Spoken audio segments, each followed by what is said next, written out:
into. Uh, but problems are also opportunity in disguise.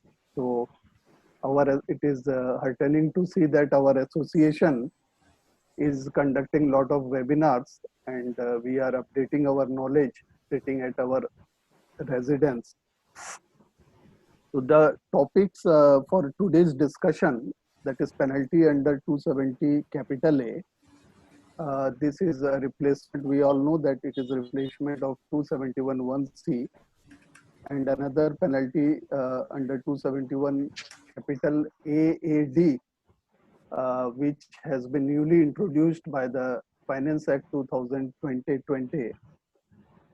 These both the penalties as well as provision of immunity provided under 270 capital AA.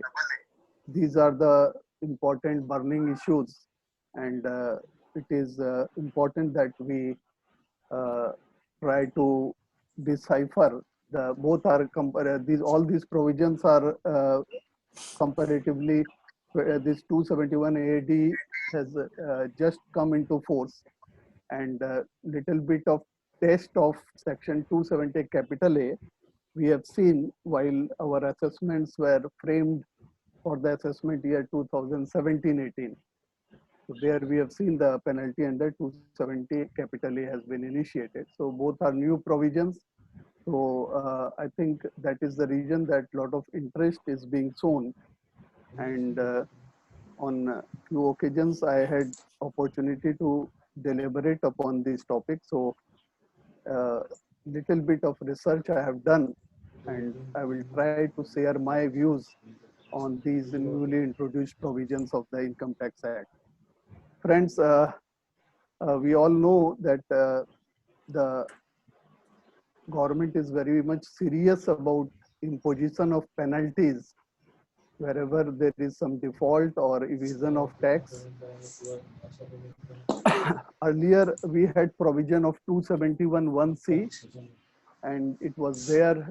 Parameteria provision was also there in 1922 Act for a fairly long period of time. We have uh, uh, we have dealt with the penalty of 271 1C, and the if we trace the history, initially there was a word willful before the term concealment and inaccurate particulars, and this because of this particular term willful used by the statute, uh, the it was very easier for the courts to delete the penalties imposed under 271 1C. Then finally the matter went up to Supreme Court, and in Anwar Ali's case, the Supreme Court held that it is the onus is on the revenue to prove the mens rea, because the word willful is there uh, in the penalty provision, and this willful word we would find that in most of the prosecution provision also the word willful is there. So thereafter the government amended the provision and removed the word willful in the year 1964 by making amendment, and thereafter still the ingenuity of the councils always helped the SSEs in getting away by getting the penalties deleted in the courts. So every time a penalty on a technical ground was deleted, there was insertion of some explanation on the statute below 271 1C. So the provision had become very cumbersome. On the last count, we had seen 7 explanations added to the main provision of 271 1C, apart from various subsections and provisos. Friends, some of the explanation, if we see, for example, explanation 2 below 271 1C, this is a marvel the person who drafted the provision, I presume him to be PhD in English, because if we read the provision, there is one sentence which is running into 17 lines, 17 lines, and I presume nobody could understand the meaning of the explanation too. And therefore, in 20 years of my practice as a litigation lawyer, I have not handled a single case involving explanation 2 below 271(1)(c), nor I have seen any case being reported.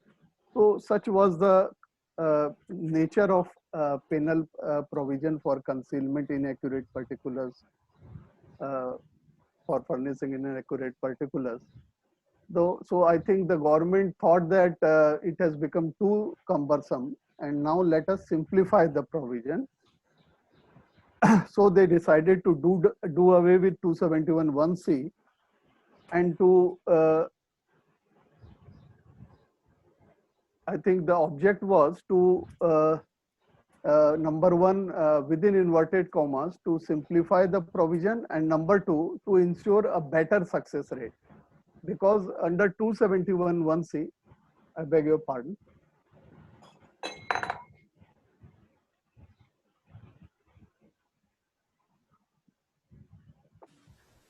Sir camera थोड़ा सा adjust कर लीजिए, थोड़ा सा ऊपर. Is it okay now? Yes.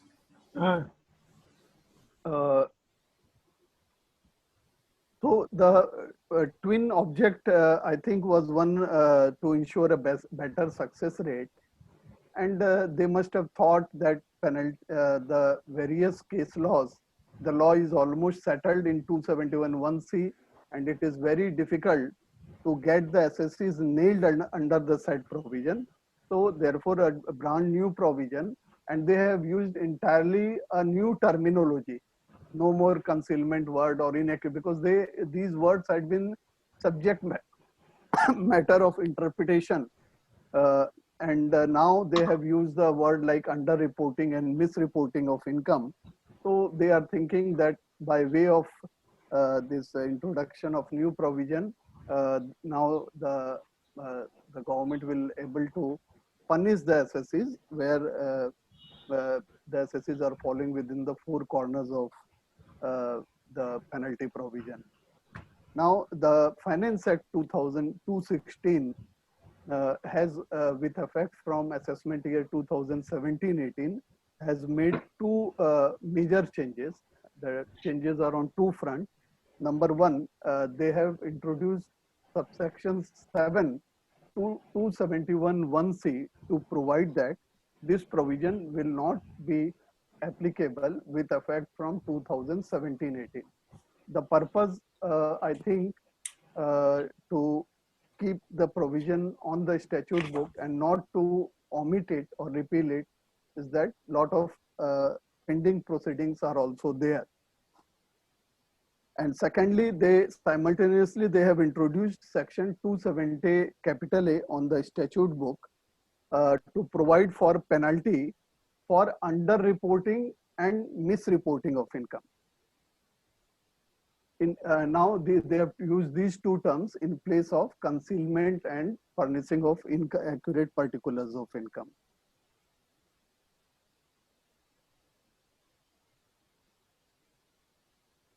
Now, friends, the new provision of 270 capital A, it demarcates, because earlier we have seen that there was a provision of the discretion was given to the AO as to impose 100% or up to 300% of the amount concealed or the income in respect of which inaccurate particulars of income has been furnished. Now the idea is to demarcate the provisions into two categories and to provide for lower penalty where less serious nature of offenses are committed in regard to disclosure of income. And for this word has not been used in the statute, but we will use the general category of unreported income. And there is one special category of unreported income, And for this general category, the lower penalty has been provided. That is 50% of the tax evaded has been prescribed as penalty amount. And for serious nature of penal offenses, there is a term misreporting, and they have provided as many as 6 types of positive list, wherein a case will be construed to be a case of misreporting of income. And in case of such serious nature of offenses, there is a provision for 200% of penalty relatable to the tax involved. And no discretion has been given to the AO. Now we can see it is 50% for lesser serious offenses, and for more serious offenses it is 200%. Now, who can impose this penalty and when he can impose? Now, this is very much akin to the old provision of 271(1)(c). The penalty can be imposed, as in earlier case, by the AO or CIT appeal or principal CIT or CIT, as the case may be.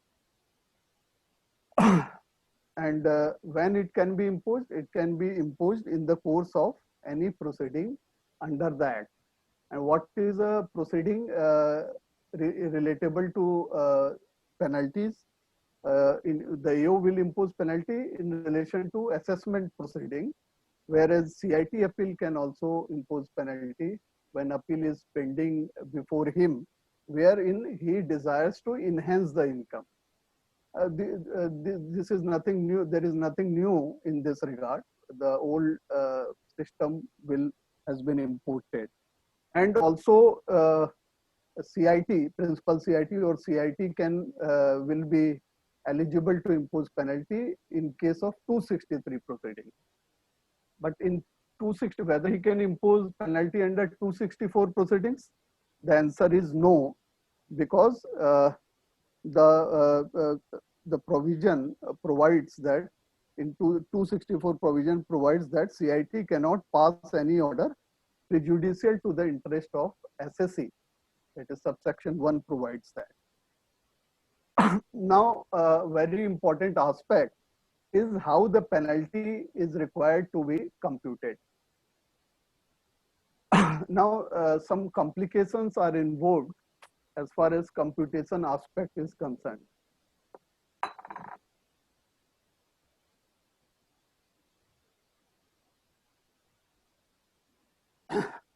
I presume, because I had always been thinking that the person who is drafting the legislation, particularly in penalty cases, I think the background of that person is being reflected in the draft. Earlier provision, as I explained, explanation 2, some PhD holder in English must have drafted it, because that English is a very high class English. For a common man to understand that English is very difficult.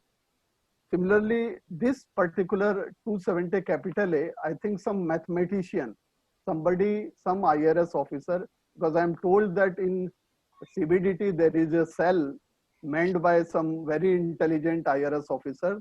Their duty is to suggest and to draft the legislature, the provisions of the Income Tax Act, as and when the need arises, particularly in view of the judgments which are rendered. Mostly the idea is to nullify the judgments and to make the law more stringent in case of penalty, and in other cases to enable the government to collect more taxes. So here I think some mathematician is involved. The IRS officer who has drafted this provision has been drafted by some mathematician, because as we see the stages, I think a lot of mathematics is involved in it. Unfortunately, the officer who drafts, he thinks that if the simple maths is involved, according to him, it is a simple mathematics, so general public will be able to apprehend it more properly. But then, unfortunately, the income tax officers who don't have that high grade of proficiency, and we, the lawyers and other counsels also, are not of that high caliber. So the implementation may not be, and the analysis it may pose even the courts. The judges are also may not be very proficient in mathematics. So in the courts, the implementation part will pose some difficulty because of the complexity. So it has done anything but simplified the law. What the new provision, the purpose was to simplify the penal provision. It is not, it is contrary to that. And as we will see that lot of parallel and overlapping provisions are already there and are being enacted. Now it will make the implementation of law and enforcement of law very difficult. Rather, the ingenious counsels and professionals may get much more escape routes. As in 271(1)(c), finally what happened, not a single case of penalty was getting sustained at higher fora. Similarly, I believe that under this new provision also, the sustenance of penalty will be very difficult on the part of the revenue, and the single reason I attribute it to making it so cumbersome. Now, how the computation? Now, this computation is little bit cumbersome. Earlier, it was very simple thing. Now, why on earth they want to make it the computation part so cumbersome? There are 4 stages involved. How to arrive at the final penal amount? You have to undergo 4 stages, and in the 4th stage, you will be able to correctly compute the penalty amount. So you can very well appreciate how the EOs will goof up, and how they will not be able to arrive at the correct amount, which may be easier for us also but it will, for the assessees, it will impose a lot of challenge in the form of lot of litigation. Now, stage 1, we have to see, that is embodied in subsection 2. We have to see how when a case is considered to be underreported income or underreporting of income. How when a particular case is considered to be underreporting of income. Then the second stage, the quantum of underreported income, that is to be computed. Now, before proceeding further, one thing I would like to clarify, because the statute is not very clearly saying so. But if we, after a lot of reading, if we go read between the lines, and if we read the learned authors like V.K. Singhania, and I don't know who came out with the ready reconer first, was it Dr. V.K. Singhania or Dr. Ahuja? But they are certainly genius people, hats off to them, that they deciphered the inner meaning, reading between the lines. So it is not my own invention. I am just expressing the view of the learned author here. So they and V.K. Singhania, I'm not promoting any author, but I mostly read V.K. Singhania for my basic knowledge of a new provision. So even a ready reconer, if you go through it, it will take some time, but you will be able to understand the mathematical part of the computation. So I'm skipping because of lack of time, and I don't want to devote more time on technical aspect. Stage 1 I am foregoing. I am just jumping to stage 2, because stage 2 itself will cover stage 1. In stage 2, we will compute the quantum of underreported income. Now, there may be 4 broad instances where a quantum of underreported income is being computed. Before coming to that, one more clarification I would like to give, that underreporting is the broad category, and misreporting is a species of underreporting, a kind of a subcell. Cell, universal cell and subcell. So if underreporting is universal cell, then misreporting is a subcell of universal cell.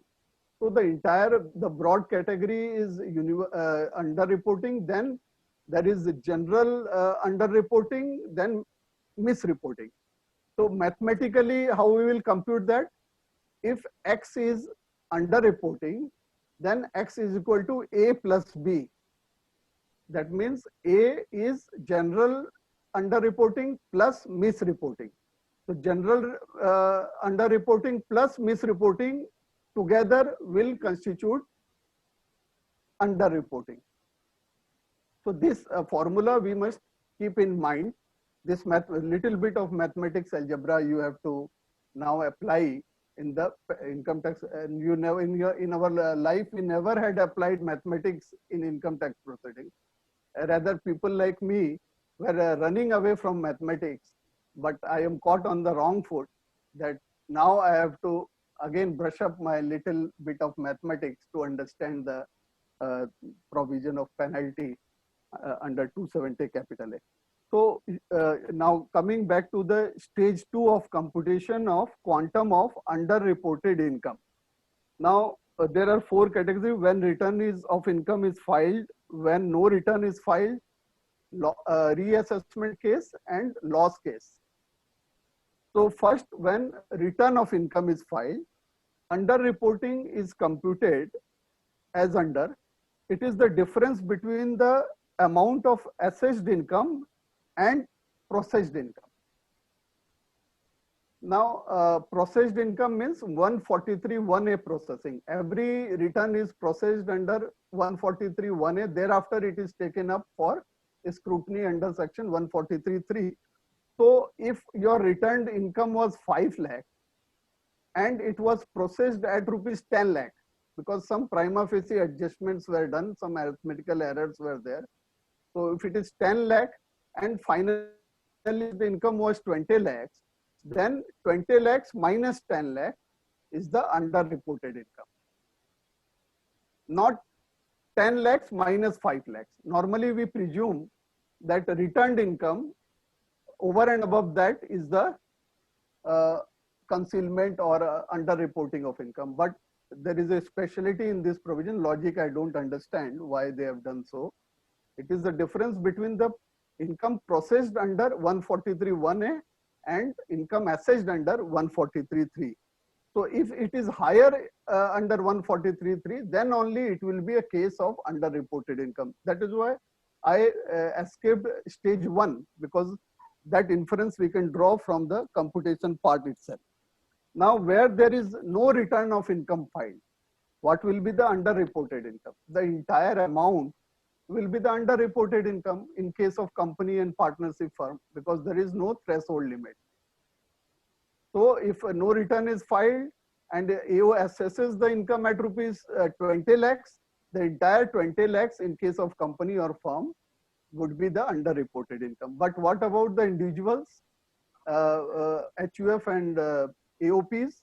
There we have a threshold limit. Suppose 2.5 lakhs is the threshold limit. Then in that case, the difference between the threshold limit and the assessed income, that 20 lakhs minus 2.5 lakhs will be the underreported income. In case of reassessment, the difference between the income assessed as per last assessment and the assessment done in the pursuant to section 147. So earlier 143(3) was done. It was assessed at rupees 10 lakhs, now 20 lakhs. The difference 10 lakh is the underreported income here. And in case of a loss, whatever is added back, entire amount is deemed to be the underreported income. Now, third stage is tax payable on the underreported income. Then fourth stage we will come to the penalty amount.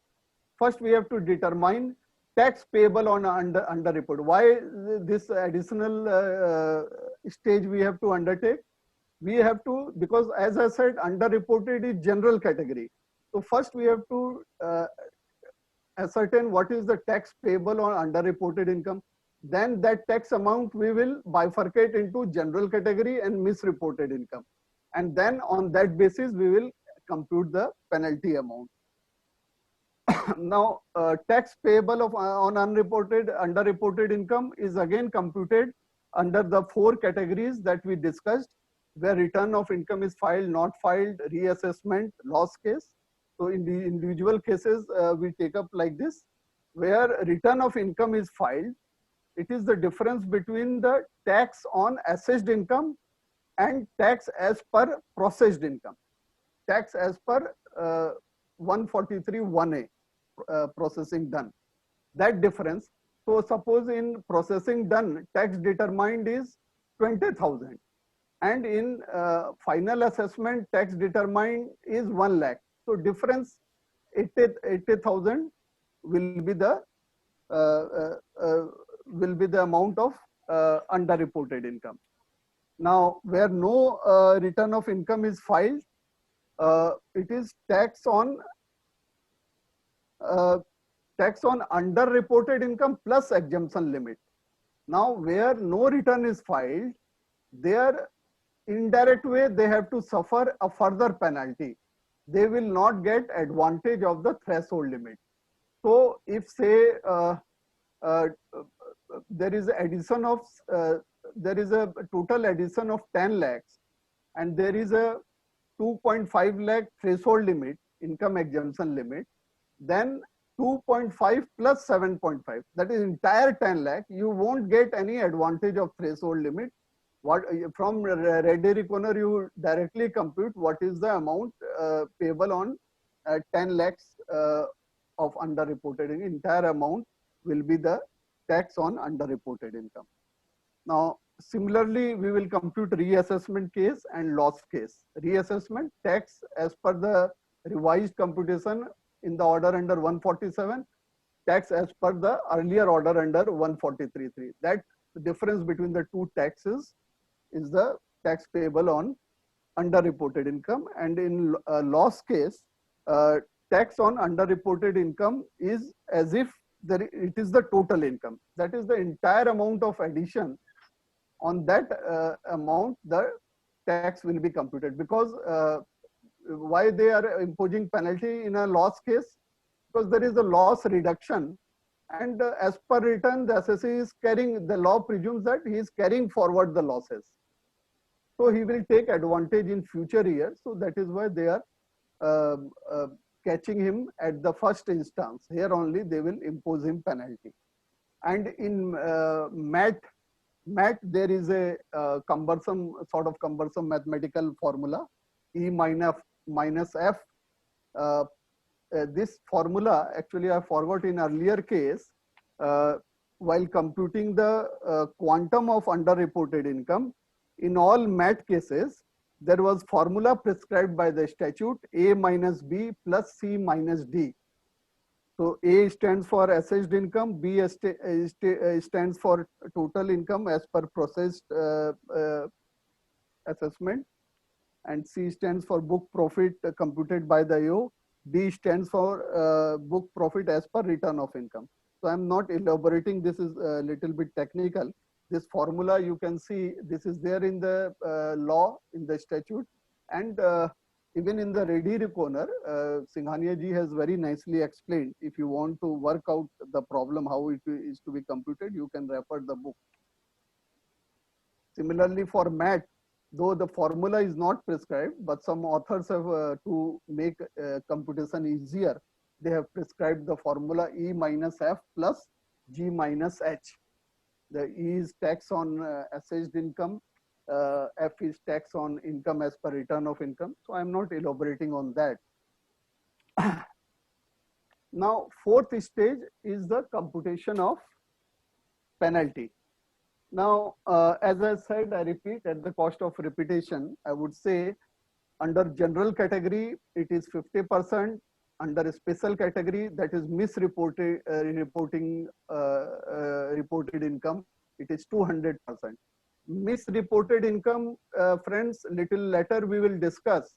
There are 6 items where those cases have been considered to be a case of misreported income. So if your case falls under any of those 6 items, then you have to pay penalty at the rate of 200%, and in rest of the general category it is 50%. Now, how to compute the penalty? So we'll take this, we will explain by way of example. First, there is a mathematical formula which I little earlier stated. X is equal to A plus B. X, whereas X is, stands for misreported income, total misreported income, that has two components, is equal to A plus B. A, general misreported income, plus general underreported income plus misreported income.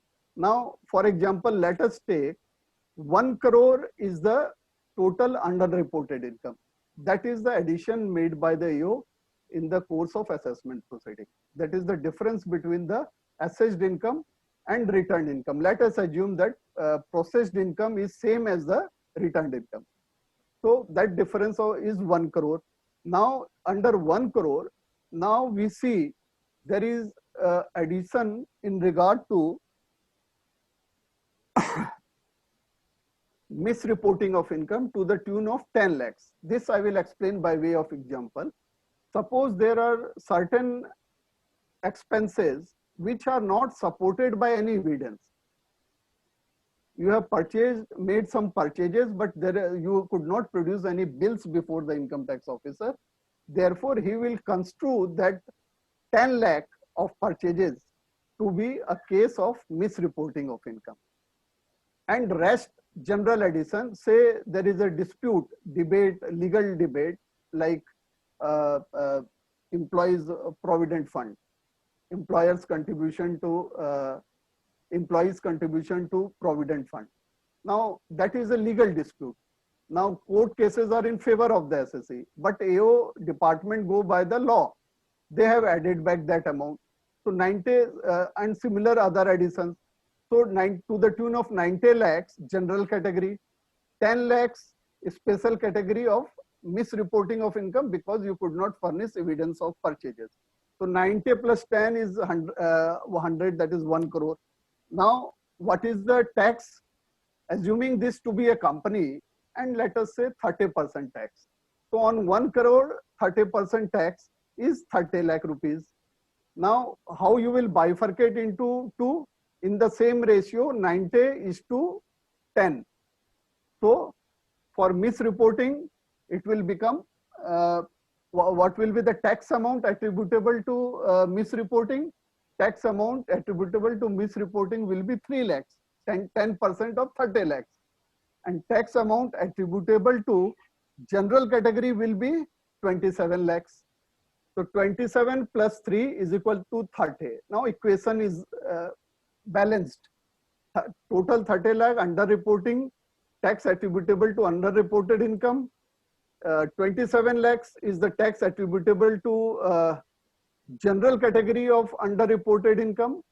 10 lakh tax attributable to special category, that is misreporting. Now how you will compute the penalty? It is 50% of the tax attributable to general category. So general category tax is 27 lakhs, 50% comes to 13.50 lakhs. And in case of a special category, misreporting, it is 3 lakhs. So 200% comes to 6 lakhs. So 13.5 plus 6, that makes 19.5 lakh. This is the total penalty which AO should impose in the instant case. I think I could not have been more simpler than explaining in the manner which I have done, and I think most of you have understood it. Now subsection 6 to section 270 capital A, it prescribes the negative list of underreported income.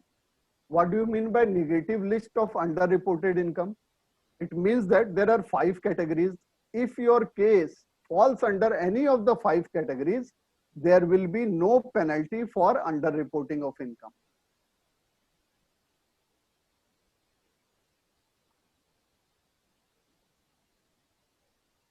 Now, what is the number 1 category?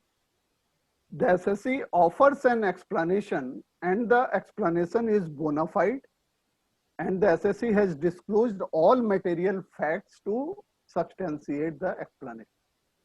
Now, this is a little bit departure to explanation 1, which was enacted in the earlier law 271(1)(c).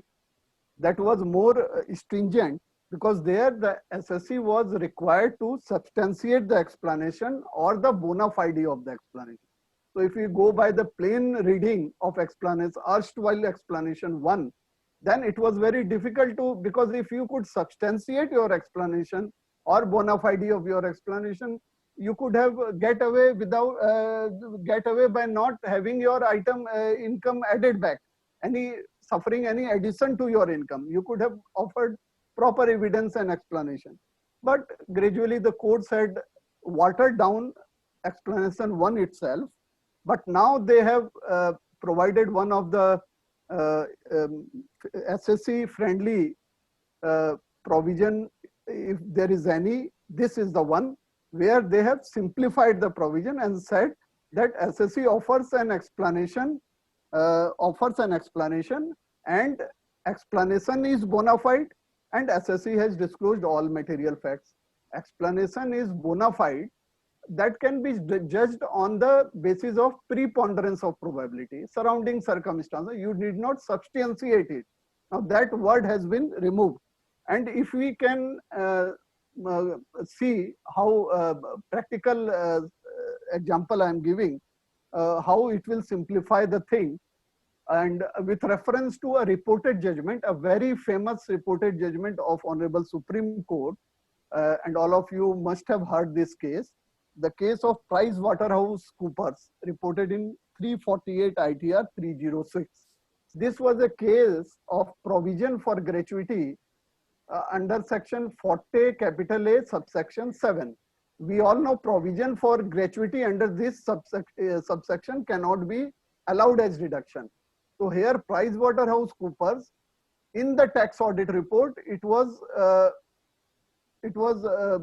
commented upon that this is to be added back. This is a disallowable expenditure. But while making computation, they failed to disallow that amount.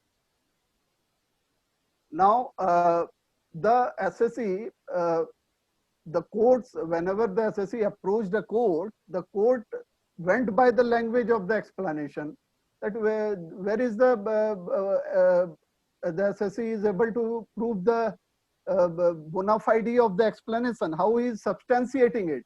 He has evaded the tax. Only it took Supreme Court to understand the logic. The Supreme Court said this is a silly mistake. When the SSE has disclosed all material facts in the tax audit report, it is a disallowable amount. Just because PricewaterhouseCoopers is expert in tax and accountancy, it cannot be said that they are flawless. So they have used, Supreme Court has used the word silly mistakes, bona fide error, inadvertent error. Wherever such errors are there cannot be a case of penalty. So now this judgment, I think, finds reflection in the provision in one of the negative list item, where it is said that SSE offers an explanation is bona fide, and SSE has disclosed all material facts. I think PricewaterhouseCoopers is a classic case. So it will be easier now for us to, in genuine cases, to get away with penalty, and we will not suffer unnecessary harassment. SSEs will not suffer unnecessary harassment. Second is unreported negative list is unreported income is computed on the basis of estimate, where method employed for preparing accounts are not proper. Now, earlier there are a lot of judgments which were saying that if assessment is done on estimate, if AO is estimating something, then there will not be a case of penalty under 271(1)(c). Now they have limited that, limited to certain limited instances. If the estimation is done, only then you are in the negative list and you are outside the ambit of the penal provision. And let me clarify this: these list of 5 negative instances, they will cover even misreporting of income. if you go by the language, or some authors are saying like misreporting of income is sort of mandatory penalty. But as I said, underreporting of income is a general category. So if the provision says under subsection 6, these are the negative items of underreporting of income where penalty will not be imposed, then this will equally apply to the cases, instances of misreporting of income as well. So here they are limiting in so far as estimation of income is done, the ambit has been limited now. Now what they are saying, unreported income is computed on the basis of estimate whether where method employed for preparing accounts are not proper, but there is a rider that accounts are otherwise complete and correct. So what it boils down, that your accounts has to be correct and complete. Now, for example, if you are not maintaining stock register, now AO will say, if you are not maintaining stock register, your accounts are not complete, then I am rejecting your books and estimating your income. So you are not falling within the ambit of subclause 2. Though in earlier instance, non-maintenance of stock register is not so important, and in relation to rejection of books, even Calcutta High Court has held that on this ground you cannot reject the books.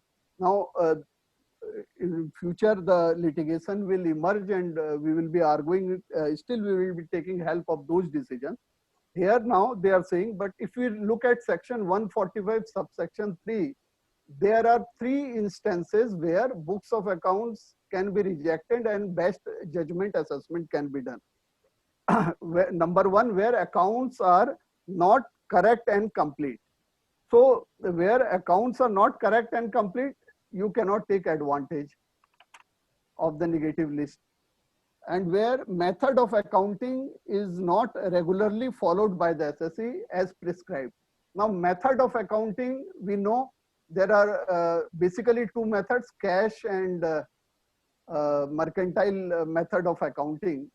And earlier there was a third method, hybrid accounting. But 145 subsection 1 prescribes now that only 2 methods of accounting can be followed, cash or mercantile. But if somebody is following hybrid system, then he can take the advantage of the negative list, because it says that books are complete and correct, but the estimate is done where SSE has not, where method employed for preparing accounts are not proper. Method is cash, mercantile, but SSE has followed hybrid, which is no more permissible. But still you can get advantage under this clause. But these will be very limited cases where SSE is following a hybrid system and he will be able to take advantage of this. But in other instance, like where accounts are not correct and complete, there he will impose penalty, he will reject books and estimate income. You cannot take advantage of this negative list. Then where a third prescribed under 145(3) is income has not been computed in accordance with the income computation and disclosure standards. So for this reason, if books are rejected and best judgment assessment is done, then also you cannot take advantage. So very limited relief to the SSEs. Third negative category, how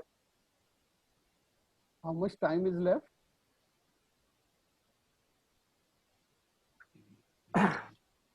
For deliberation, according to schedule time, we have about 10-15 minutes left, but you continue.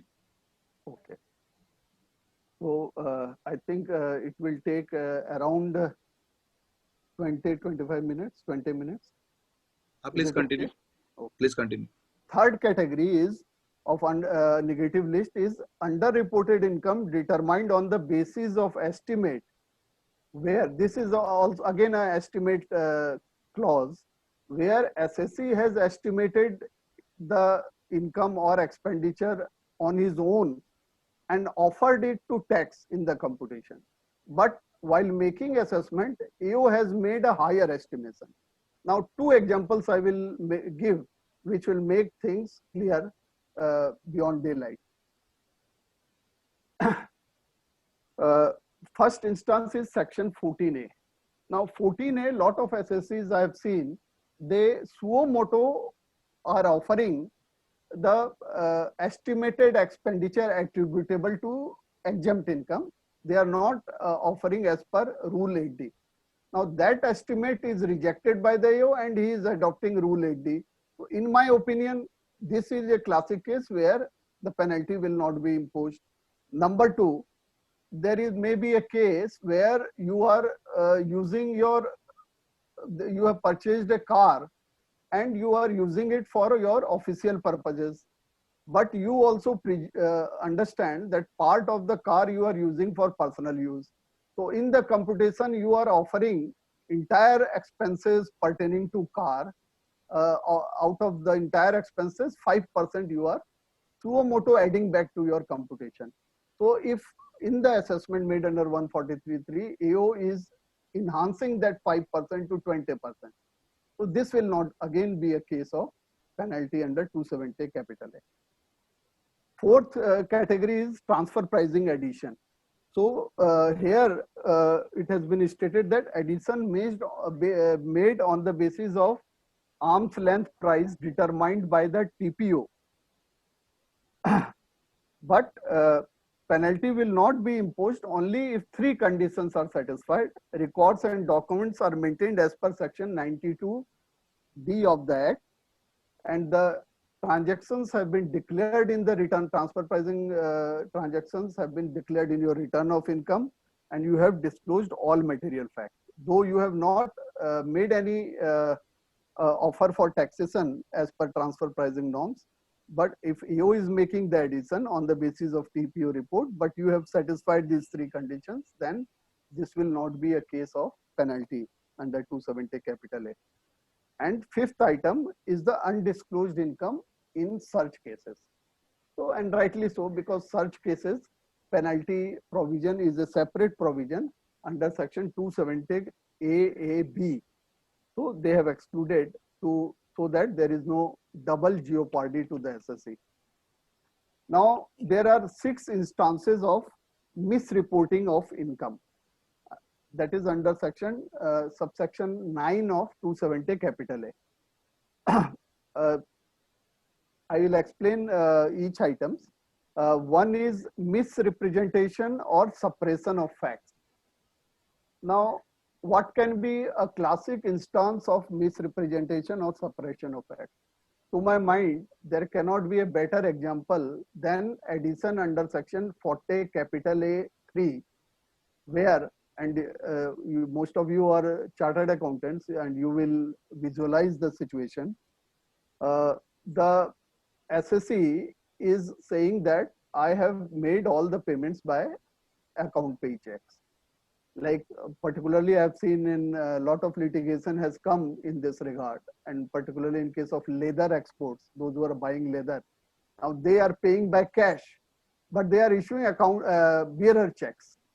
Now on investigation, AO has come to know that though they have stated it is a bearer check, but actually it was by cash. So this will be a case of misrepresentation and suppression of fact. Now here also, if you can justify, if you can give some justifiable reason explanation.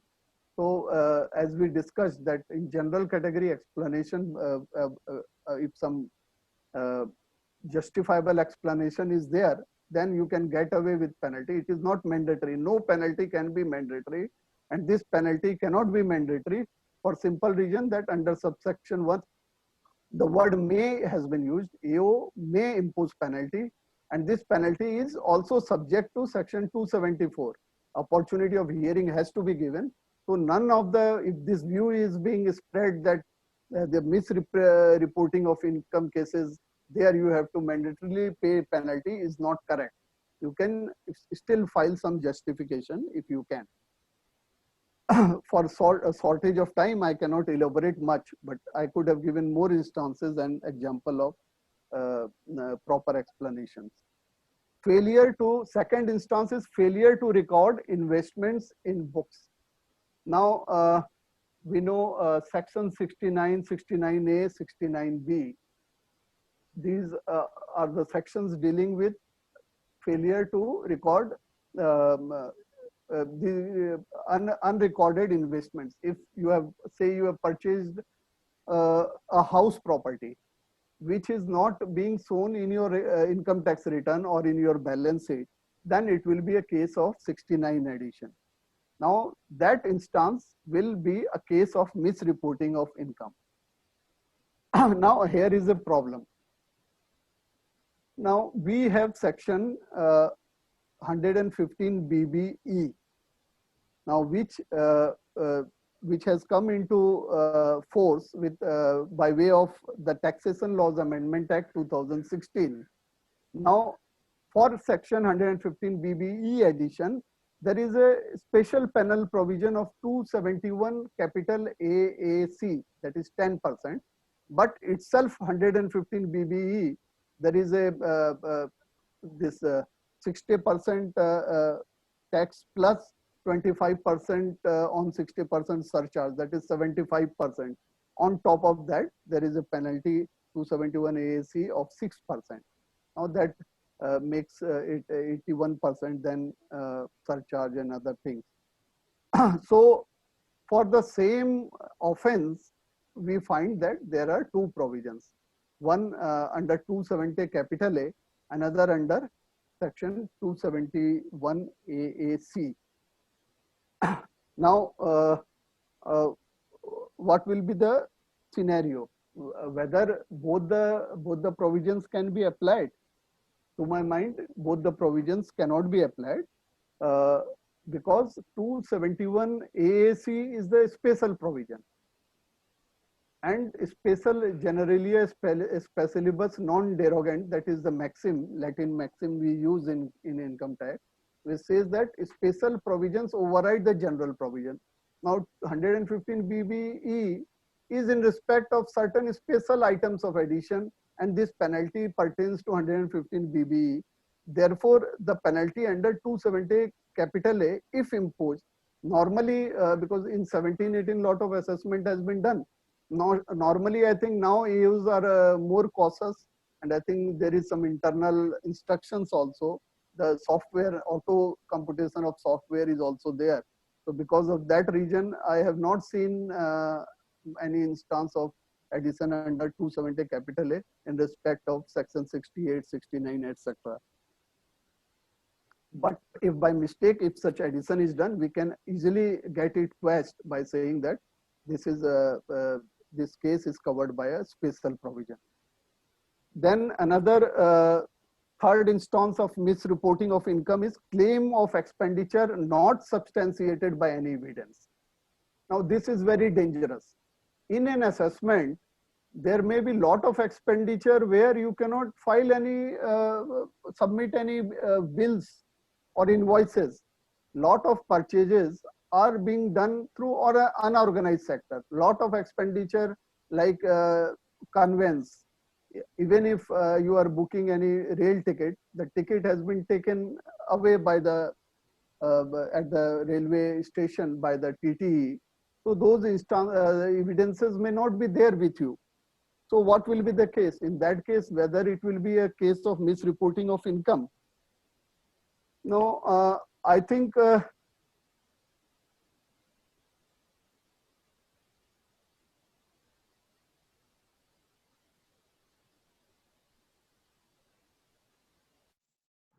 Subhashji? We lost link probably. His voice link. Now. Okay, thank you. Am I visible also? Yes. So we were talking about a third clause, the claim of expenditure not substantiated by any evidence. So here I think the law does not envisage that impossibility should be performed. So where we can show the an instance that it is not possible to obtain a supporting evidence, like in case of local conveyance. Taxi drivers are not giving any bills in India. So in such cases, even if you have a self-made voucher, I think that would be sufficient. But even otherwise also, say some maintenance expenses you have incurred and you have lost the bill, if you have made payment by account pay check, or if you can so demonstrate by way of some comparative chart that my expenditure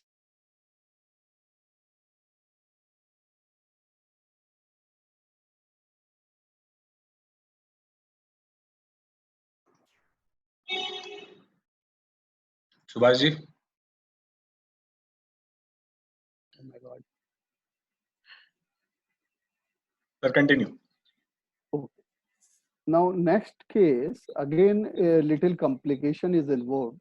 It is in respect of recording of false entry in the books. Now there also it is a case of misreporting.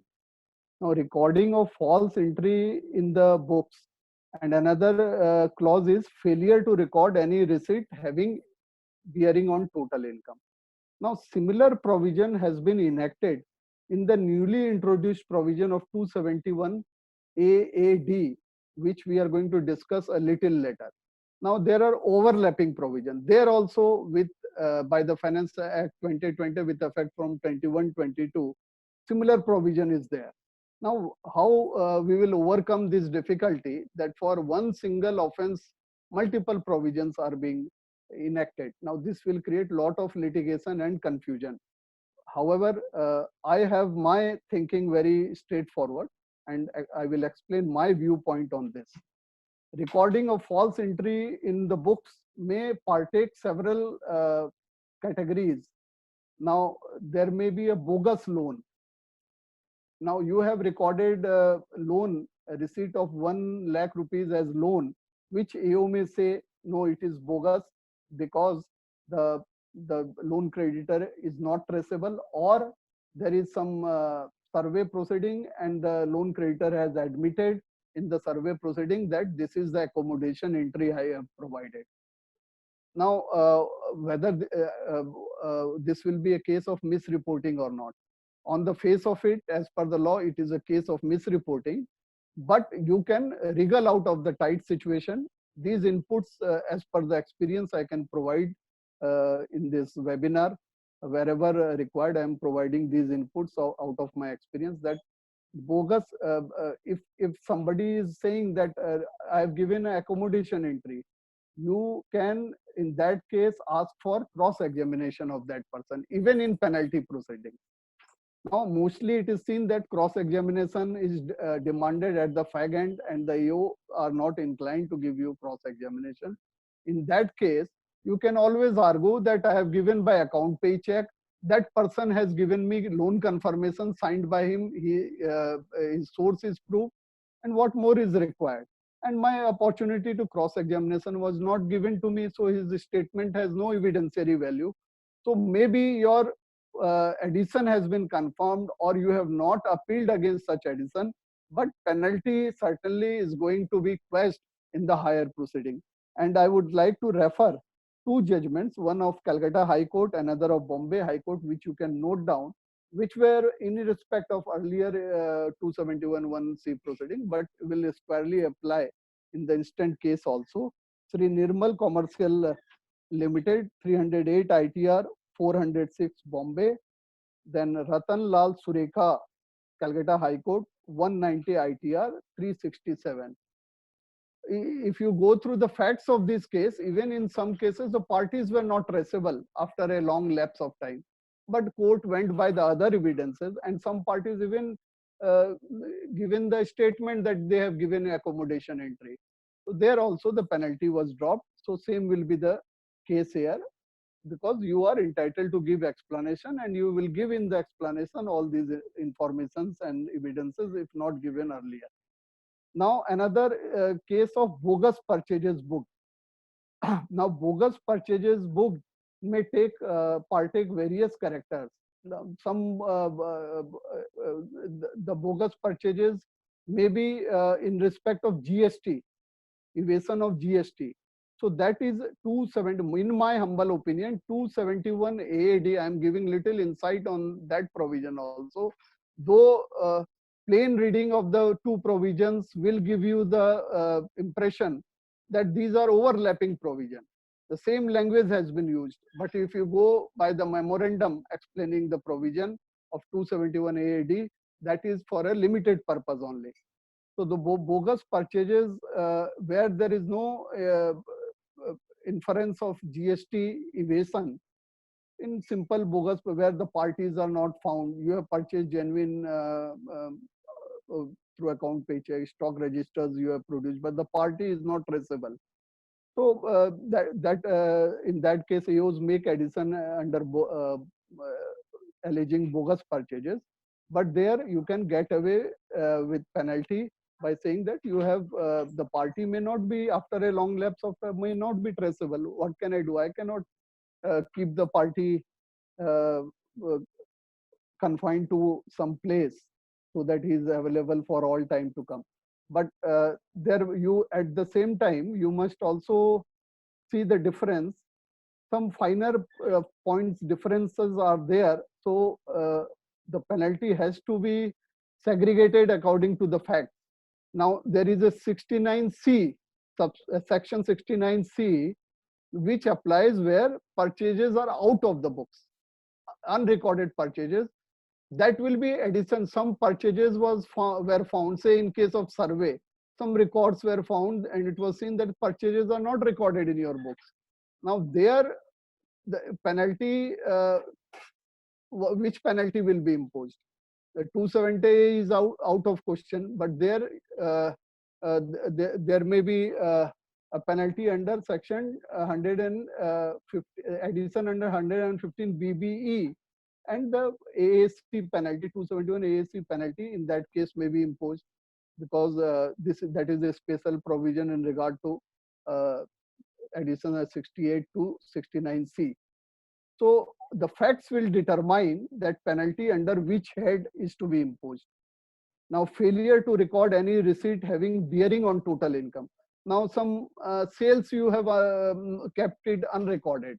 Now, those sales are falling, unrecorded sales will fall under the category of misreporting of income. And last case is failure to report international transaction or specified domestic transactions. This case will also, non-reporting of these transactions will amount to misreporting of income. Now, friends, after these broad picture I have given with some case laws and some practical tips, 2-3 tips more I would like to give in respect of this new penalty provision, how to get away and avoid these penalties. You can file proper submissions with the case laws. Then I think even at AO stage it may be dropped. Otherwise, at higher forum, definitely the penalty, lot of penalties can be dropped if you take care of certain things and certain tips. Now, friends, one of the reason, as I said, why the penalty, new set of penalty provision has come in. Now they have codified the new word underreporting and misreporting. Now, friends, the principle enunciated by KC Builders, Supreme Court in KC Builders, and Dilip N. Shroff, these principles will can be pressed into service in the new provision also, under the new provision also. There the court held, as I said, willful word was removed from the statute. Then the counsels started arguing, look sir, my lord, this concealment word, inaccurate particulars, furnishing of inaccurate, but these inaccurate particulars, these words inherent carry with them the meaning of some conscious act, that the SEC has deliberately done something. If SEC has not done something deliberately, it was a bona fide error, inadvertent error, then this will not be a case of penalty. And this plea was accepted by Supreme Court in both these cases. Then Reliance Petro case. So you can still argue that underreporting and misreporting, these words inherently carry with them a conscious act on the part of. Underreporting means you intentionally wanted to hide income, underreport the income from your return of income. You want to misreport the income from your return of income in your return of income. But these things were not done consciously. It was a case of bona fide error. It was not a conscious deliberate act. So the principles again you can, though they may have changed the language. तू डाल डाल, हिंदी में हम कहते हैं ना, तू डाल डाल मैं पात पात, कोई बात नहीं, आप चेंज कर दिए तो हम भी वो प्रिंसिपल्स तो अप्लाई होंगे.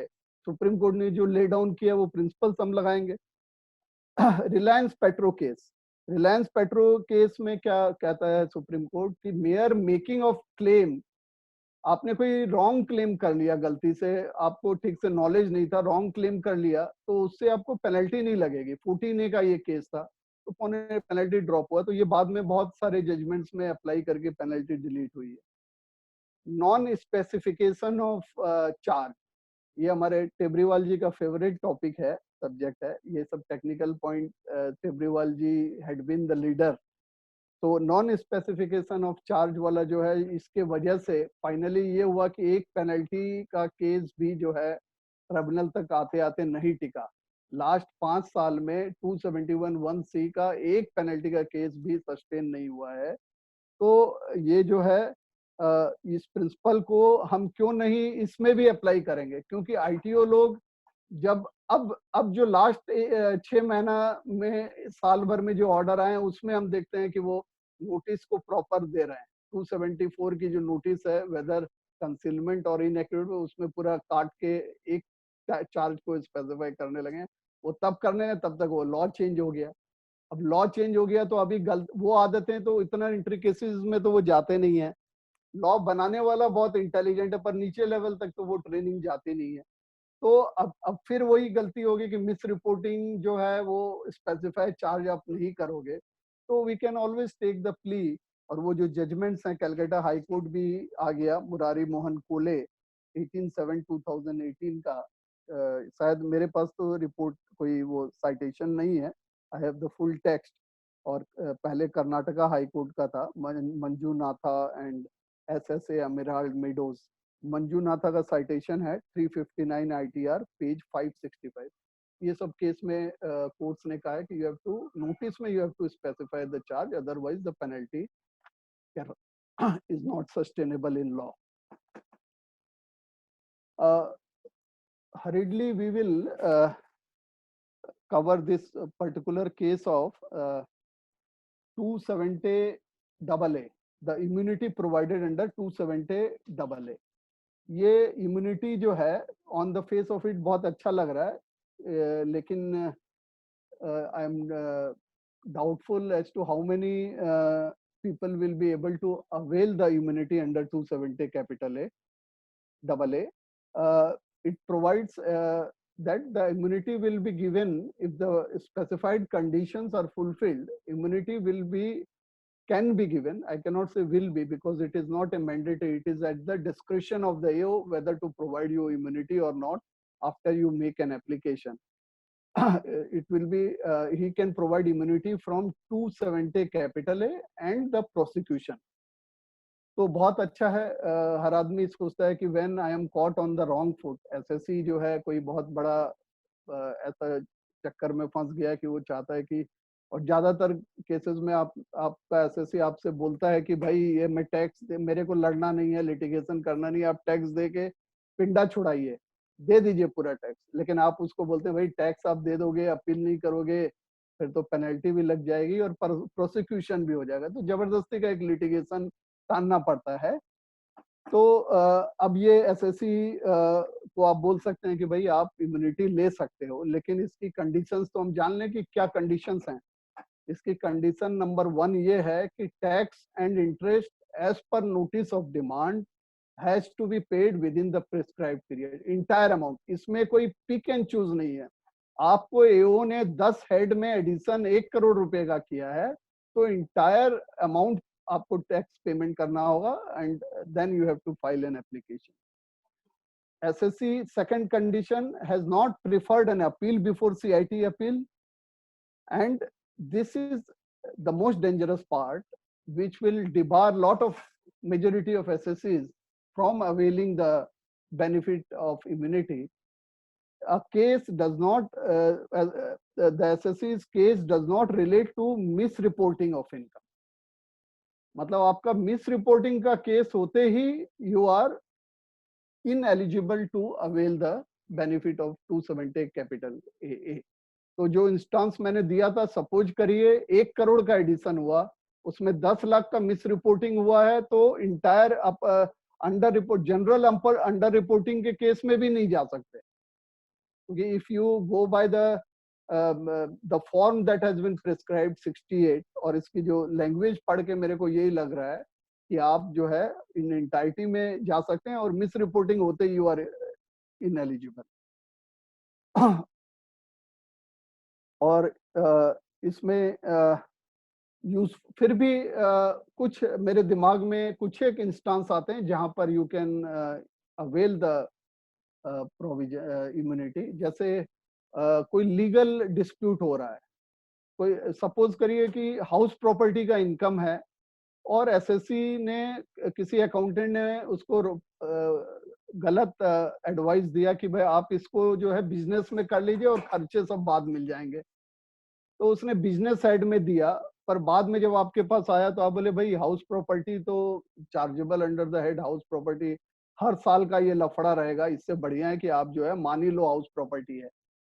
तो वैसे केस में जब आप डिस्प्यूट हमेशा के लिए सेटल करना चाह रहे हो, तो ये जो हेड का जो झगड़ा है, this will not be falling under misreporting, और assuming you has not done any addition under misreporting clause, then you can very well avail, और इसमें आप पूरा टैक्स दे दिए, और नहीं तो क्या होगा कि आपको जो है वो पेनल्टी लगा देता है, फिर वो आप पेनल्टी के लिए लिटिगेशन लड़ते रहिए। तो प्रिस्क्राइब फॉर्म है, फॉर्म नंबर 68 भर के आप जमा दे दो, उसके इसकी टाइम लिमिट है with in 1 month from the end of the month in which order is received.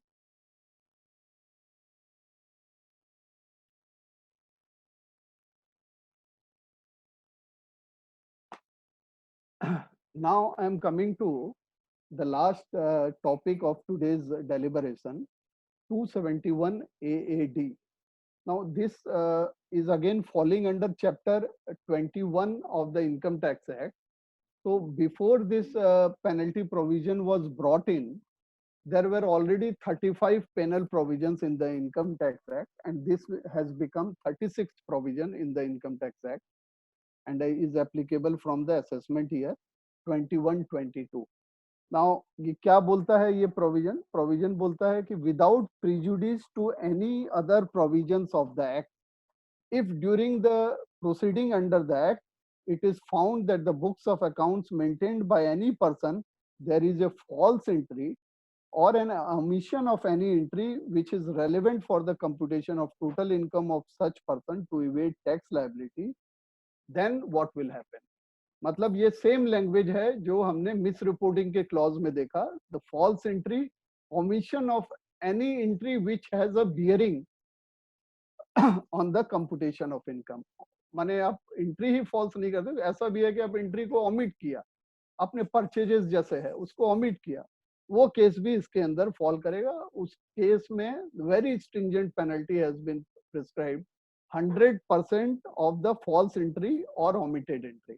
1 crore का एओ बोलता है कि 1 करोड़ का फॉल्स एंट्री है, तो वो 1 करोड़ रुपया पेनल्टी लगेगा उसको, not the tax amount attributable to that entry.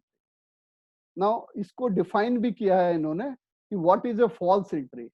अब ये फॉल्स एंट्री 3 कैटेगरी के हैं, and it covers a very wide ambit, और बहुत ही जेन्युइन केस भी इसके अंदर फॉल कर जाएगा if you go by the language of the statute. Forced falsified document like false invoice, आपने घर में खुद सर्वे में देखा गया कि बिल बुक आपके घर में मिली थर्ड पार्टी की, वो फॉल्स इनवॉइसेस आप रेज कर रहे हैं, तो वो इसके अंदर फॉल करेगा। इन एसएससी रिसीविंग इनवॉइस और issuing invoice not backed by actual supply, आप खाली इनवॉइस खरीदे हैं बाजार से या इनवॉइस दे रहे हैं लेकिन माल नहीं आप दे रहे हैं, वो भी फॉल करेगा। और तीसरा है purchase sale shown to a non existing person. आपने परचेज ऐसे आदमी से किया, एओ ने नोटिस दिया 133(6) का, उसमें डाकिये ने उसमें रिमार्क करके भेजा कि the person does not exist, the firm does not exist, तो वो इस क्लॉज में आ गया कि द पर्सन, आपने परचेज सेल ऐसे आदमी से किया who is not existing on earth. वो ये इन्फ्रेंस निकाल के आपको इस पर ये पेनल्टी ठोकना चाहेगा। लेकिन ये चीज अपने वहां 270 कैपिटल ए में भी देख रहे हैं। तो इसका क्या मतलब, ये क्या ओवरलैपिंग प्रोविजन है? क्या दोनों पेनल्टी एक साथ लग सकती है? क्योंकि it starts for a purpose, I read the entire provision, main provision, जिसमें स्टार्टिंग पॉइंट है without prejudice to any other provision, that means it is starting with a non obstante clause, irrespective of any other provision. आपको जो है वहां पर penalty लग गया तो आप यहाँ से नहीं बचेंगे। तो ये जो है एक आर्टिकल जो है एक डॉक्टर साहब का बहुत सर्कुलेट हुआ टैक्स इंडिया ऑनलाइन में, उसको उन्होंने कैरी भी किया है। He is the x tribunal member, और वो माने मेरे ख्याल से शायद ही कोई पृथ्वी पर डिग्री फाइनेंशियल या इनकम टैक्स रिलेटेड होगी जो उनके पास नहीं हो। डॉक्टरेट के अलावा सीए, सीएस, एलएलबी वगैरह 2-3 लाइन में उनकी डिग्रियां हैं। तो उनका आर्टिकल को मैं पढ़ रहा था एंड उनका जो व्यू है थोड़ा, और हमेशा मैं देखा हूँ कि उनका व्यू बहुत स्ट्रिंजेंट टाइप के व्यूज रहते हैं, अगेंस्ट द एसएससी रहते हैं। आई डोंट नो क्या रीजन है। तो उन्होंने कहा कि ये जो है ओवरलैपिंग है, और दोनों बिकॉज नॉन ऑब्स्टेंट क्लॉज है, इसलिए जो है ये दोनों टाइप की पेनल्टी लगेगी। तो I have a difference of opinion, दोनों तरह की पेनल्टी नहीं लगेगी मेरे हिसाब से। और बल्कि मैं तो ये बोलूंगा कि शायद इस आर्टिकल को यदि सीबीडीटी के पास ये आर्टिकल पहुंच जाए, उनकी डिग्रियां देखकर तो सीबीडीटी वाले यही समझेंगे कि this is the final law. तो ये 2-3 लाइन में जब डिग्री, इतना लर्नेड आदमी कोई बात बोल रहा है, तो क्योंकि जो लॉ बनाने वाला भी है वो भी नहीं जानता कि हमने क्या डैमेज किया है, पर उसमें के बाद कोई एक इतना पीएचडी क्लास हाईली एजुकेटेड कोई अपना व्यू देता, नहीं सर ये आपके पास तो न्यूक्लियर मिसाइल आपने पैदा कर दिया। तो वो शायद यदि कोई स्टैंडर्ड ऑपरेटिंग प्रोसीजर यदि वो दे देते हैं नीचे, हो सकता है ये भी बोले कि दोनों पेनल्टी लगाओ। तो मेरे ख्याल से as a professional, I think that will be the most easiest thing to get both the penalties deleted. यदि एक पेनल्टी कोई माथा लगा के करता है तो मे बी डिफिकल्ट, यदि ये दोनों पेनल्टी वो लगाता है तो at least I think many of us will be able to get relief in respect of both the penalties without much ado, at least in the higher fora। वो तो मानेगा नहीं, वो तो दोनों लगा देगा, बोले सीबीडीटी ने हमको स्टैंडर्ड ऑपरेटिंग प्रोसीजर दोनों लगाना है तो वो लगा दो भाई। तो हम ऊपर में सब छुड़ा। उसका रीजन मैं बता दूं why I am differing with the learned author. एक तो यह है कि इसमें जो है यदि देयर कैनॉट बी एक डबल जियो, हमारे कॉन्स्टिट्यूशन ऑफ इंडिया में आर्टिकल 20 सब क्लॉज 2 में लिखा हुआ है, for same offence a person cannot be punish twice. तो ऐसा कैसे हो सकता है कि जो लॉ जिसने बनाया है, द पार्लियामेंट, द लेजिस्लेचर, जो constitution, this is article 20 clause 2 is falling under the fundamental right. How can they enact a law which is offensive of the fundamental right? तो हम उसमें एक्सटर्नल एड एक होता है कि जब प्लेन, पहला इंटरप्रिटेशन ऑफ स्टैट्यूट होता है कि you have to go by the plain reading of the language. Plain reading से तो हमको लग रहा है कि दोनों पेनल्टी लग सकती है, दोनों सिमिलर प्रोविजन है। लेकिन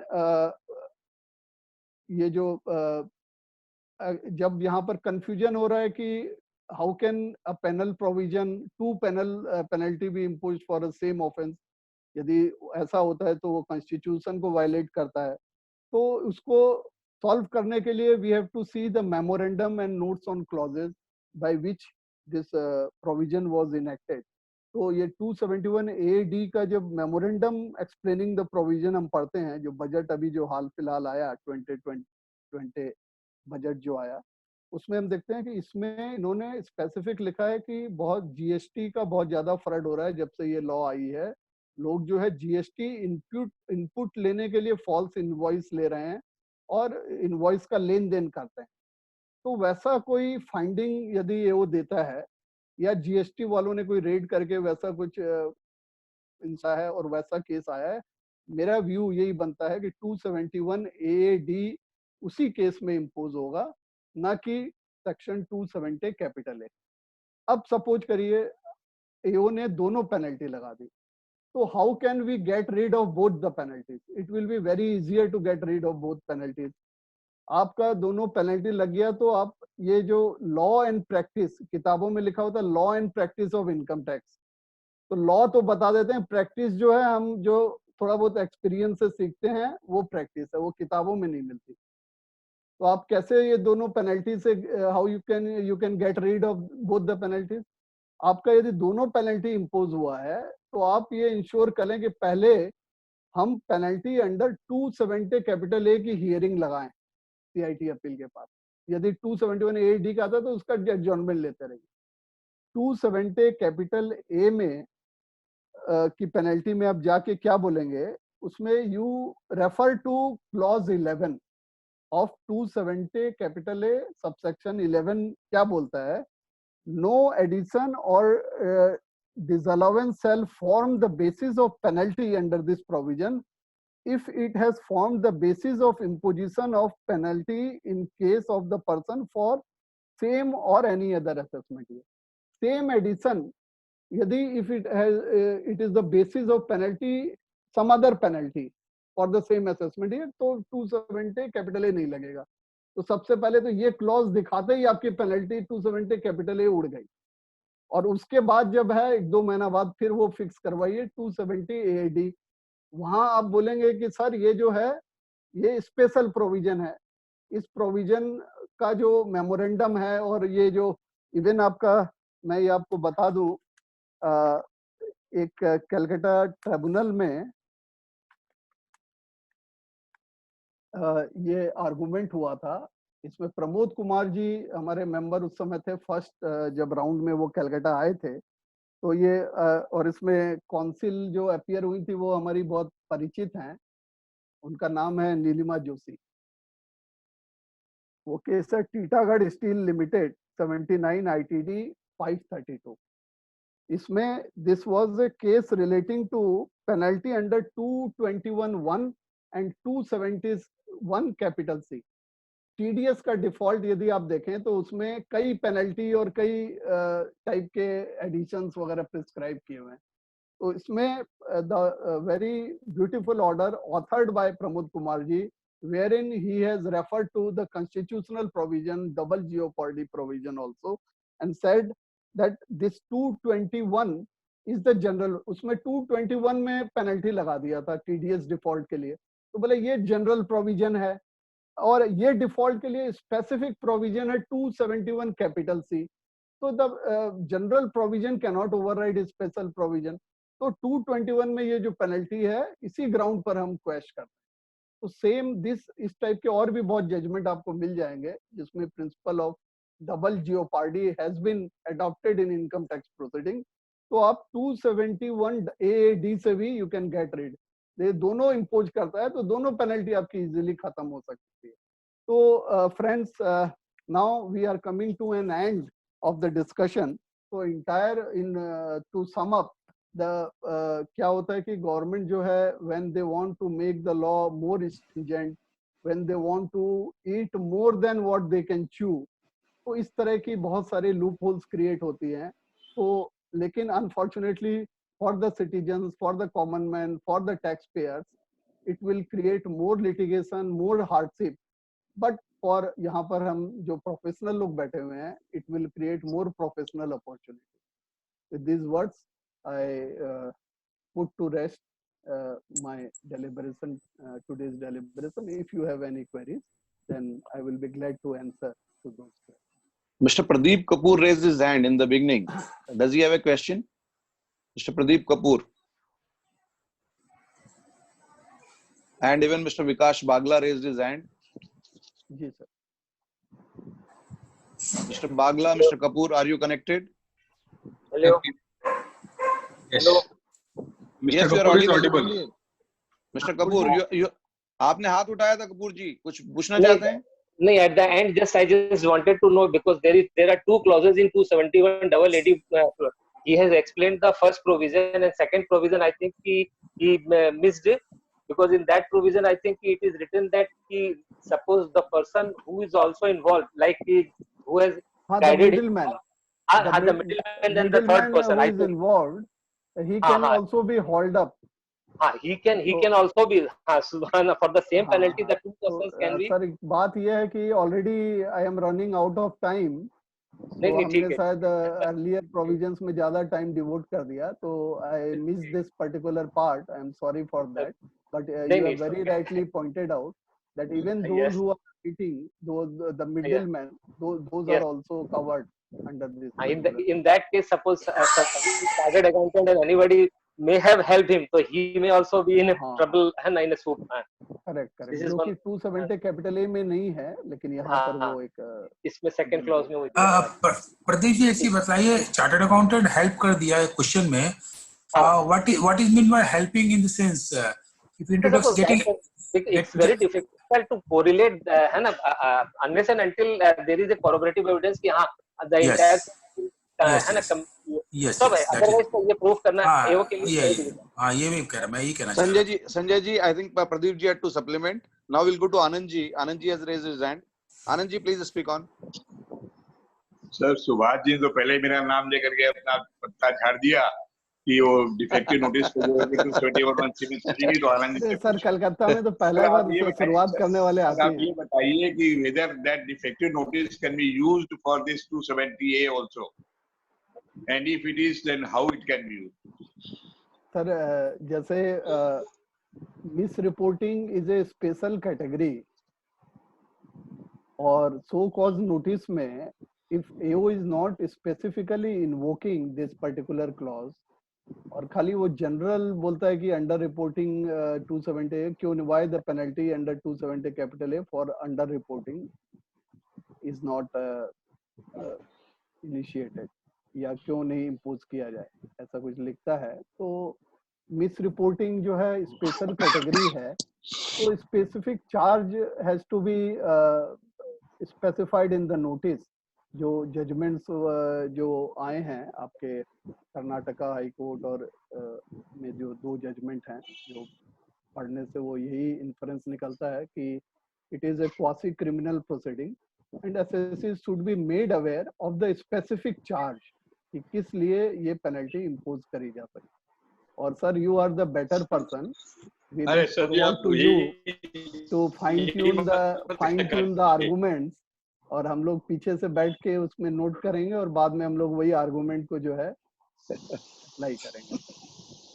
sir if I may say so, एक जजमेंट था वो अमृत foods, that was in connection with I think it was on excise या कस्टम के स्पेशल था. उसमें भी there were 6 or 7 conditions, clauses were there under which the penalty could have been levied. The Supreme Court said that it has to be mentioned in the notice as to which clause of that section has been violated. And that plea also could be taken here, because there are several clauses in 270 of underreporting. There are several clauses for misreporting, and there cannot be a general clause that underreporting because of misreporting. I think the show cause notice has to be gone through very carefully to find out what is the defect in the notice. Whether the notice is a general notice saying that they underreporting or there is of misreporting, it has to be specified specifically in the notice as to which clause it pertains to. And that should be the way of arguing or even replying to the notice of cause notice also. And then you will get one mail like This may Subhaji kindly be explained. which will contain the link of the webinar. Which limb of that section or in the Nothing, just copy and save that link, and then Sham, your voice is coming in between. You please mute yourself. Anand ji, please continue. हाँ sir, आपने मैं very यही बोला था rightly कि show cause notice has to be seen very carefully, has to be read very carefully, and has to be replied very carefully. And in each reply, defective notice should be mentioned. That the notice is defective and therefore no penalty is levied. अरे एक चीज इसमें मैं और add करना चाहूंगा कि हाँ सर, वही. एक तो जो अंडर रिपोर्टिंग है that is a general category, Yes. तो और मिस रिपोर्टिंग में जो 6 इंस्टांस दिए हुए हैं, तो वेरी राइटली यू सेड कि मिस रिपोर्टिंग एक special itself is a special instance, and then further उसके कौन से क्लॉज में फर्दर जो 6 क्लॉज है उसके कौन से क्लॉज में एसएससी का केस फॉल करता है, ये सब टेक्निकल पॉइंट्स लिया जाएगा. लेकिन यदि अंडर रिपोर्टिंग का ही जनरल कैटेगरी का केस है तो then it will be difficult for us to Because the rate of penalty is also different for under-reporting and misreporting. हाँ हाँ वो सही है एकदम. Penalty rate is also different, and therefore it will become important that the AO should issue a show cause notice. Sir मेरे ख्याल से specific इससे ज्यादा आप मत बोलिए सर, ये क्या कि डिपार्टमेंट तक ये सब पहुंच जाने से फिर वो क्या होगा? मुश्किल हो जाए. इस ITO में तो किस उन्होंने AO में अच्छा से- इतना वो है, डिपार्टमेंट के लिए तो बैठे ही हैं आनंद जी. तो अब जो आपके 271(1)(c) की जो पिछले 6 महीना साल भर से नोटिसेस आ रही हैं, we are helpless in those cases. Sir वहां पर केवल 2 क्लॉज था, वहां पर केवल 2 बात थी, either whether you have furnished delinquent particulars or you have concealed the particulars of income. तो उसमें एक काट देते हैं without knowing also. नहीं, पर उसमें एक्सप्लेनेशन भी साथ थे सर. नहीं. पर उसके उस पर भी उस तो ठीक है. But defective notice was in the sense only that you have not deleted the words in between or, that whether it is a case of concealment of the income or that furnishing of delinquent particulars of income. केवल इसी 2 के लिए थी. आप देखिए जितने भी notice है डिफेक्टिव बात भी आपके चैम्बर में आएंगे सर, सब ज्ञान यहाँ मत दीजिए. अरे चैम्बर में क्यों ऐसे बात करते हैं, क्या दिक्कत है? Sir, can I ask a question where there will be 4 penalties involved? Can I ask? हाँ हाँ बोलिए. There will On be the 4 same amount. penalties. अगर मान लीजिए there is a transaction noticed that one person gave a loan of rupees 1 lakh or expenditure of rupees 1 lakh, which got missed out to be recorded because he did not want to record it, and during the course of hearing or during the course of investigation it was found out. Now the addition is going to be under section 115 BB. And over 20,000 cash transactions, we have another penalty. The penalty to 115 BB is a separate penalty. Then we have 270 capital A, and now this 4th penalty 271 AAD. हाँ, so every So how many penalties? In my opinion, I have expressed my view very clearly. But every penalties are operating in a different field. So जहाँ पर गलत Hello.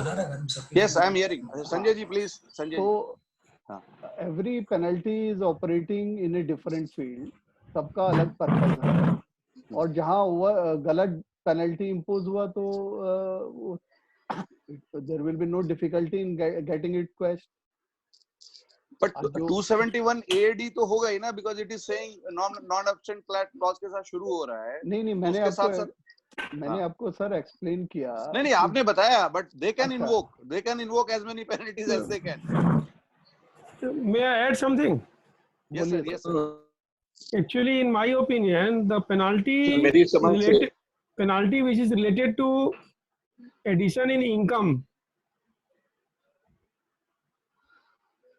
it is related to income, increase in income. Investment हो गया. Yes. And the section that is cash transaction, that is the amount on which you are paying penalty. Yes, that is not 100%. Your income. That is not your income. That is not added into income. You are paying penalty on that only. That's all. That amount is not added to your total income. You are paying penalty on that amount, equivalent to the amount of loan or cash receipt, whatever. There's a basic difference between two. नहीं, वो तो addition तो होगा ही ना। Addition तो होगा ही। Where is addition? There is no case of addition there. 69, section 69. Only penalty is there. नहीं नहीं, 69 का है तो 115 बीबी में होगा ना सर। वो तो उसके बिना थोड़ी पेनल्टी, बिना एडिशन के पेनल्टी थोड़ी सस्टेनेबल है। Anand ji wanted to add something.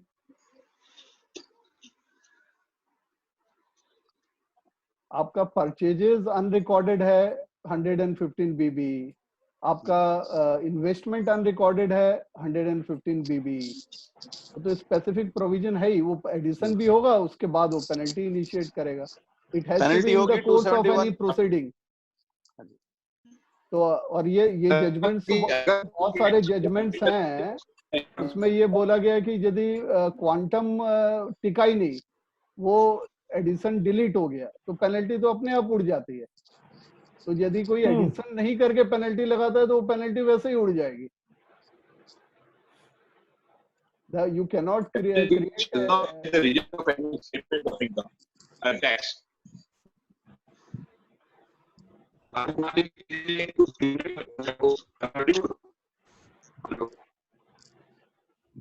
Sir आपकी वॉइस क्लियर नहीं आ रही है सर। मैं बोल रहा था कि लेबर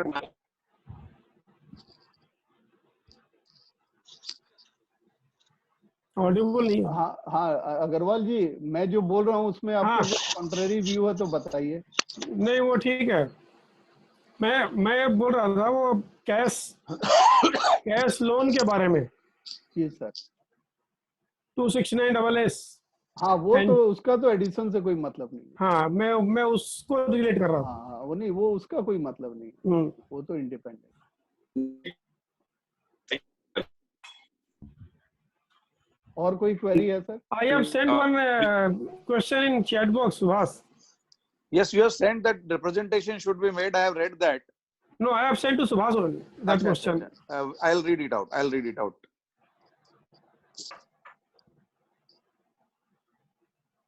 हाँ सर, ये मैंने पढ़ लिया। वो जो आपने उसके लिए कहा है ना 270 कैपिटल ए की जो डबल ए की इम्यूनिटी है, हाँ रिजेक्ट कर दिया उन्होंने। Application is rejected, then you can approach the CIT appeal. और वो 249 सेक्शन में सबसेक्शन 2 के प्रोविजो 2 में लिखा हुआ है कि वो जो पीरियड जो है वो एक्सक्लूड होगा। The period between the date of filing of application and the date of rejection order, the entire period will be excluded from the limitation period. So it means when the appeal is when the application is rejected, I can go to appeal. Absolutely. Okay. Absolutely, you can go, and also there will be no need of filing condonation petition. Okay, that's true. Because the period will be excluded. वो अलग से वो appeal वाले provision में डाला हुआ है, इसलिए ये ओवरलुक हो जा रहा है। ठीक है, okay, thank you. Any more questions, please? Do we any more questions?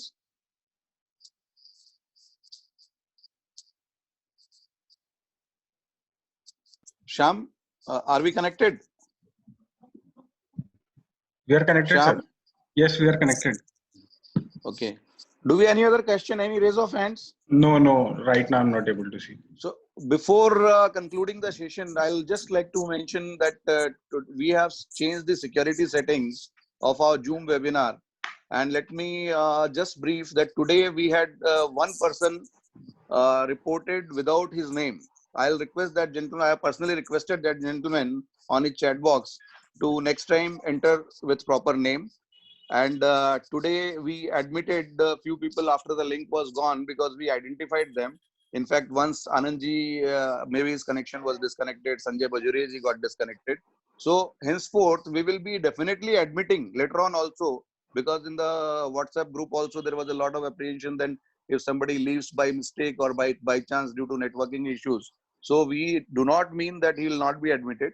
Definitely recognizing fully well, we will definitely admit, but by chance if any of our office bearers fail to recognize, in that case we'll request that that concerned member should call any of us over phone and just make us aware that he is an esteemed member. Will definitely allow entry. So now we come to the concluding part. I must thank Subhashji for a wonderful deliberation, very simple terms, and like perfect advocates, because the way the advocates speak, it gives us comfort level that the penalty provisions can be definitely contested. Simply reading the law and simply deliberating would give lesser comfort rather than criticizing the law and rather thrashing the arithmetical view and the mathematician view. So thank you, Subhashji, for wonderful deliberation. And now I request our General Secretary Rajeshji to propose a hearty vote of thanks for it. Good evening to everyone. On behalf of TP and myself, I thank to Sri Subhash Agarwal ji.